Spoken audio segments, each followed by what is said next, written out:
آج جو ہم افسانہ لے کر آئے ہیں یہ افسانہ ہے منشی پریم چاند کا۔ منشی پریم چاند جو کہ اردو کے اولین افسانہ نگار مانے جاتے ہیں، یعنی کہ بہت سے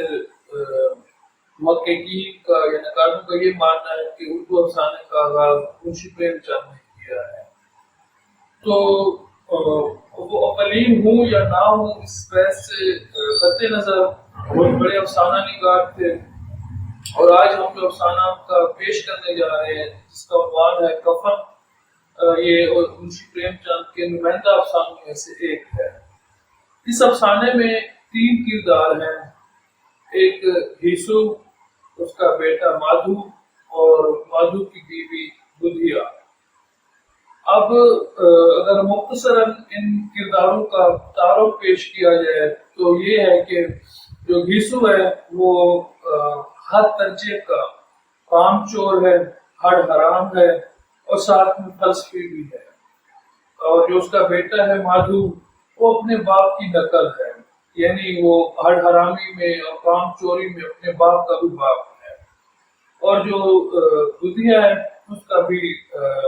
ذکر آئے گا افسانے کی جب ہم کہانی پیش کریں گے، بلکہ کہانی کا آغاز ہی یہیں سے ہوتا ہے کہ وہ جو مادھو کی بیوی ہے وہ بچے کو جننے والی ہوتی ہے، بچے کو جنم دینے والی ہوتی ہے، پورا دن گزر جاتا ہے، وہ درد ذہن میں مبتلا ہوتی ہے، اس درد کی وجہ سے وہ چیخ رہی ہوتی ہے، چلا رہی ہوتی ہے، تڑپ رہی ہوتی ہے، لیکن وہ باپ بیٹا پورا دن اس کی طرف دیکھتے بھی نہیں ہے۔ کہانی کا جب آغاز ہوتا ہے تو رات کا وقت ہے اور وہ اسی طریقے سے تڑپ رہی ہے، بچہ اس کے پیٹ سے بہہ نہیں آ رہا اور وہ بچہ جان نہیں پا رہی، اور وہ جو باپ بیٹا ہے وہ باہر بیٹھے آلو گھوم رہے ہیں اور آپس میں باتیں کر رہے ہیں۔ جب بھی ان کے کانوں میں اس عورت کی چیخیں پڑتی ہیں تو ایک لمحے کے لیے وہ لرز جاتے ہیں، لیکن پھر وہ اپنی باتوں میں وہ مصروف ہو جاتے ہیں، یعنی وہ جان بوجھ کر اس کو نظر انداز کر رہے ہوتے ہیں۔ جو یسوع ہے وہ بار بار اپنے بیٹے کو کہہ رہا ہوتا ہے کہ اندر جا کر اپنی بیوی کو دیکھو، اس کی حالت دیکھو، لیکن وہ جو مادھو ہے وہ آگے سے کہہ دیتا ہے کہ پتہ نہیں اس کی جان کیوں نہیں نکلتی، یہ مر جائے، جتنی جلدی مر جائے اتنا اچھا ہے۔ تو یسوع اس کو کہتا ہے کہ تم بڑی بے وفائی کر رہے ہو، اس نے 1 سال اپنی زندگی کا تمہارے ساتھ بسر کیا ہے، اور اس میں اب تم اتنا بھی نہیں کر رہے کہ اندر جا کر دیکھو کہ وہ کس حالت میں ہے۔ مادھو کو دراصل یہ خوف لاحق ہوتا ہے کہ اگر میں اندر چلا گیا تو پیچھے جو آلو بھون رہے ہیں، جو جن آلو کو وہ بھون رہے ہوتے ہیں، میرا باپ زیادہ حصہ کھا نہ جائے۔ تو پھر یہاں سے آگے افسانہ نگار بتاتا ہے کہ وہ جو گاؤں ہے اس گاؤں میں کرنے کے لیے کافی کام ہے، کیونکہ اس گاؤں کی زمین بڑی زرخیز ہے، وہاں پر ہر انسان کے لیے جو محنت کرنا چاہتا ہے بے تحاشا کام ہے، لیکن یسوع اور اس کا بیٹا دونوں اول تو ان کو کوئی بلاتا نہیں ہے، کیونکہ سب کو پتا ہوتا ہے کہ یہ وعدہ خلافی کرتے ہیں، کام چوری کرتے ہیں اور ساتھ میں چیزیں بھی چوری کرتے ہیں، اور دوسرا یہ کہ اگر یہ ایک دن کام کرتے ہیں اور اس سے کچھ پیسے ان کے ہاتھ میں آ جاتے ہیں تو اگلے 3 دن یہ اس پیسے سے عیاشی کرتے ہیں یا ادھر ادھر آوارہ گردی کرتے ہیں، پھر کام کی طرف لوٹ کر نہیں آتے، اور یہی وجہ ہوتی ہے کہ جب تک گاؤں والوں کو یا زمینداروں کو کوئی بہت مجبوری نہ ہو تب تک وہ ان کو نہیں بلاتے۔ اب ان کا گزر بسر کیسے ہو رہا تھا؟ زیادہ تر گزر بسر کیوں گھر میں تو نہ تو کچھ سامان زندگی ہوتا ہے، 3-4 برتن مٹی کے، اور کپڑے بھی ایسے چیتنوں جیسے کپڑے پہنے ہوتے ہیں۔ جب فاقے زیادہ بڑھنے لگ جاتے ہیں تو کسی درخت پر چڑھ کے لکڑیاں وکڑیاں توڑتے ہیں اور لکڑیوں کو بازار میں بیچ کر اپنا کام چلاتے ہیں، یا دوسرے لوگوں کی کھیتوں میں گھس کر وہاں سے سبزیاں توڑ لی،